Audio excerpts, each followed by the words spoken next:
Rappelez-vous le mot de Régis Debray.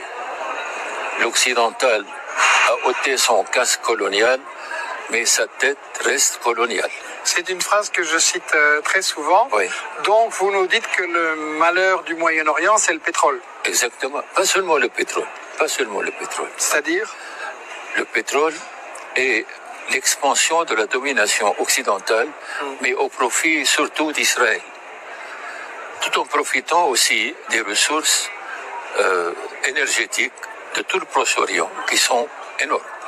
Ici en Occident, on a dit il faut que nous intervenions parce que Bachar al-Assad massacre son peuple. Oh. Pour un dictateur, comme on dit, qui massacre son peuple et qui réussit au vu du monde à avoir 70% au cours du plébiscite qui a eu lieu il y a 3 ans, c'est un mot très gros à avaler, voyez. D'autant plus que en Syrie, le tissu humain dont j'ai parlé hier et qui remonte à 1400 ans, le tissu humain créé et tissé entre chrétiens et musulmans au Proche-Orient, et même entre chrétiens, musulmans et juifs au Proche-Orient, ce tissu humain, pour moi, a été le fond même de la résistance qui a sauvé la Syrie. Il faut bien que l'Occident justifie ce qu'il a appelé, grâce à M. Bernard Kouchner, son droit d'ingérence humanitaire. Oui. L'Occident n'a jamais été humanitaire, jamais. Il est juste aux antipodes de tout ce qui est humain. Et maintenant, plus que jamais. Vous avez parlé des rapports entre les chrétiens et l'islam.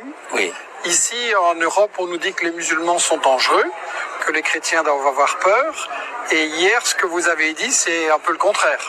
Mais précisément, hier, j'ai cité 3 historiens juifs et israéliens pour dire aux Occidentaux, voici ceux qui sont censés être nos ennemis, ce qu'ils disent de ce qu'a été l'islam pour eux pendant des centaines d'années. Et pour les chrétiens, vous voyez, si l'islam avait été aussi sanglant et sanguinaire que ce qu'on prétend qu'il est maintenant, aucun chrétien ni aucun juif n'aurait survécu à la conquête musulmane. Les musulmans ont eu le génie, dès leur première conquête, d'ouvrir la collaboration avec les pays conquis, et ils ont réussi ce que jamais aucun conquérant n'a pu réussir.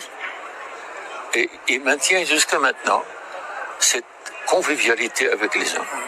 Moi, je suis un prêtre de Damas. Je suis né à Damas en 1932. J'ai vécu en milieu chrétien et musulman.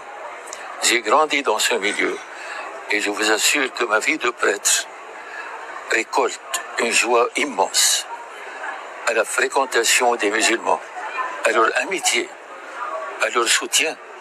Je vous assure, ce ne sont pas des mots. J'ai écrit tout cela dans un livre en arabe. J'espère pouvoir le traduire en français et aussi en anglais pour faire comprendre aux gens ce qu'est au fond l'islam.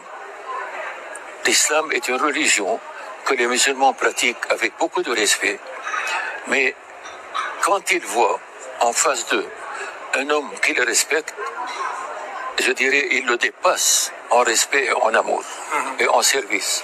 Ici, en Europe, on a aussi des sociétés où on a beaucoup de chrétiens et de musulmans. Et globalement, ça se passe bien, mais on voit aussi une forte montée de l'islamophobie et un sentiment, il faut avoir peur des musulmans, c'est des terroristes. Et vous êtes en train de nous dire qu'au fond, l'Europe devrait plutôt prendre des leçons sur des pays comme la Syrie. Monsieur Colomb, hier, j'ai dit dans mon topo que l'islam de l'Occident n'a rien à voir avec l'islam.